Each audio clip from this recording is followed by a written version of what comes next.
बिल्कुल नहीं मिलनी चाहिए, बंद हो जानी चाहिए मुफ्त की सुविधाएं। आपको सोचना है, अरविंद केजरीवाल नहीं होगा तो दिल्ली का क्या होगा, अरविंद केजरीवाल नहीं होगा तो दिल्ली के लोगों का क्या होगा। जो बच्चों को मुफ्त शिक्षा मिलती है वो शिक्षा बंद हो जाएगी। 27 साल हो गए गुजरात के अंदर, एक भी स्कूल ऐसा नहीं बन पाया जिसमें प्रधानमंत्री अपनी फोटो खिंचवा सके और दिखा सके कि ये हमारा सरकारी स्कूल है। उनको टेंट का स्कूल गुजरात में, अहमदाबाद में चुनाव के दौरान बनवाना पड़ता है दिखाने के लिए।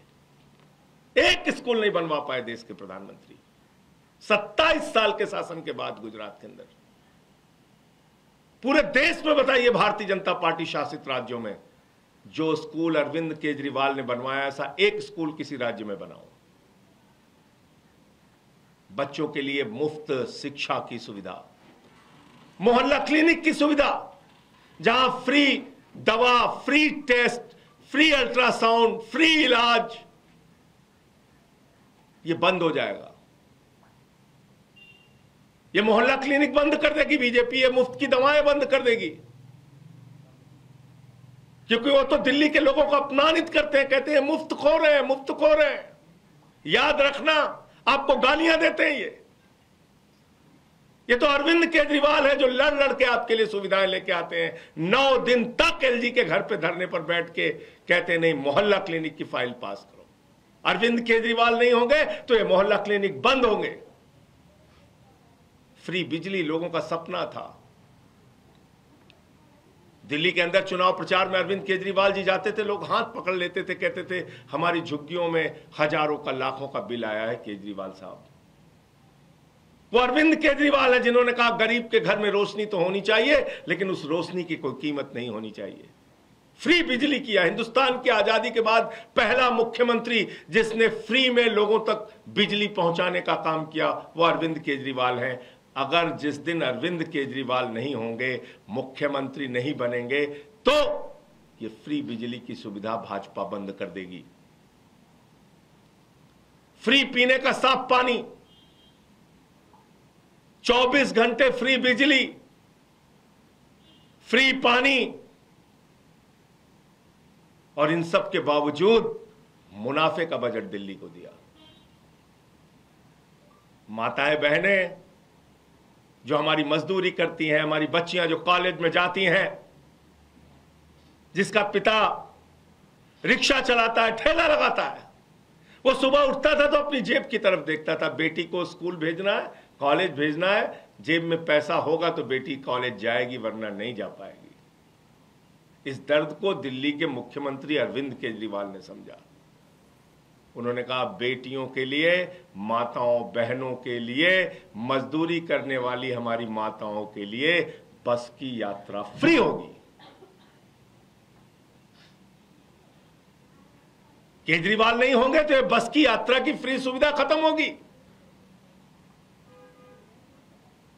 इसलिए दिल्ली के लोगों आपको तय करना है, ये सारे काम, फ्री बिजली, फ्री पानी, फ्री शिक्षा, फ्री इलाज, मोहल्ला क्लिनिक, माताओं बहनों के लिए बस की फ्री यात्रा, और बुजुर्गों के लिए श्रवण कुमार बनके उनकी तीर्थ यात्रा कराने का जो संकल्प और काम पूरा किया है अरविंद केजरीवाल ने, भारतीय जनता पार्टी ये सारी की सारी सुविधाएं बंद करेगी, समाप्त करेगी, क्योंकि देश का प्रधानमंत्री और बीजेपी का सबसे बड़ा नेता नरेंद्र मोदी जी वो कहते हैं घूम घूम कर कि मुफ्त की सुविधा समाप्त होनी चाहिए, खत्म होनी चाहिए, मुफ्त की सुविधा तो मिलनी ही नहीं चाहिए। ये तो केजरीवाल है जिन्होंने कमाल करके दिखाया। सारी सुविधाएं देने के बावजूद मुनाफे का बजट दिया दिल्ली में। केजरीवाल ने एक नहीं अनेक बार कहा है कि दिल्ली के अंदर अब तक जो सरकारें थीं उन्होंने आपको धोखा देने का काम किया। खजाने में पैसे की कमी नहीं है, सरकारों की नीयत में कमी थी। और उन्होंने साफ नीयत से, ईमानदारी से दिल्ली के लोगों की सेवा की। तो अब दिल्ली के लोगों को तय करना है, दिल्ली के लोगों को अब संकल्प लेना है, दिल्ली के लोगों को अब जवाब देना है। जनता की अदालत में अरविंद केजरीवाल जी जाएंगे और मुझे पूरा यकीन और भरोसा है कि जनता की अदालत से अपनी ईमानदारी का प्रचंड बहुमत का प्रमाण पत्र लेके आएंगे। हिंदुस्तान के इतिहास में पहले नेता है अरविंद केजरीवाल जो सीना ठोक के कह रहे हैं ईमानदार हूं तो वोट देना, ईमानदार नहीं हूं तो वोट मत देना। अपनी ईमानदारी के नाम पर वोट मांग रहे हैं, अपनी सच्चाई के नाम पर वोट मांग रहे हैं, अपने काम के नाम पर वोट मांग रहे हैं। एक नेता पूरे हिंदुस्तान की राजनीति में, पूरे इतिहास में बता दो आप। तो इसलिए अब वक्त है दिल्ली के 2 करोड़ लोगों का, उनको जवाब देने का। इस समय 2 करोड़ लोगों के ऊपर जिम्मेदारी है कि वो भारतीय जनता पार्टी के साजिशों का, कुचक्रों का जवाब अपने वोट की ताकत से दे। बहुत बहुत धन्यवाद। मैं इतनी बात कहना चाहता था और आगे और कोई सूचना होगी तो मैं आपके साथ उसको शेयर करूंगा। सर, एक राष्ट्रीय पार्टी के अध्यक्ष होने के नाते अरविंद केजरीवाल घर के लिए एंटाइटल्ड हैं, क्या उन्होंने कोई घर की डिमांड की है? देखिए, अभी जो जानकारी मेरे पास है मैंने आपको बता दी। निश्चित रूप से एक राष्ट्रीय पार्टी के राष्ट्रीय अध्यक्ष होने के नाते कई और नेताओं को घर मिले हैं, लेकिन अभी वो सवाल नहीं। अभी तो जो मेरे पास जो जानकारी थी अभी मैंने उसको बताया। सर, क्या क्या सुविधाएं एक मुख्यमंत्री को मिलती हैं जो वो त्याग रहे हैं, थोड़ा बता दें जनता के नॉलेज के लिए। अरे भाई, जो भी सुविधाएं मिलती हैं, घर गाड़ी सब त्याग देंगे। एक एक चीज आपको पता चलेगा। धन्यवाद। आपकी किस तरीके से दिल्ली में इस वक्त सियासी घमासान छिड़ा हुआ है और इसी को लेकर के प्रेस कॉन्फ्रेंस वो कर रहे थे।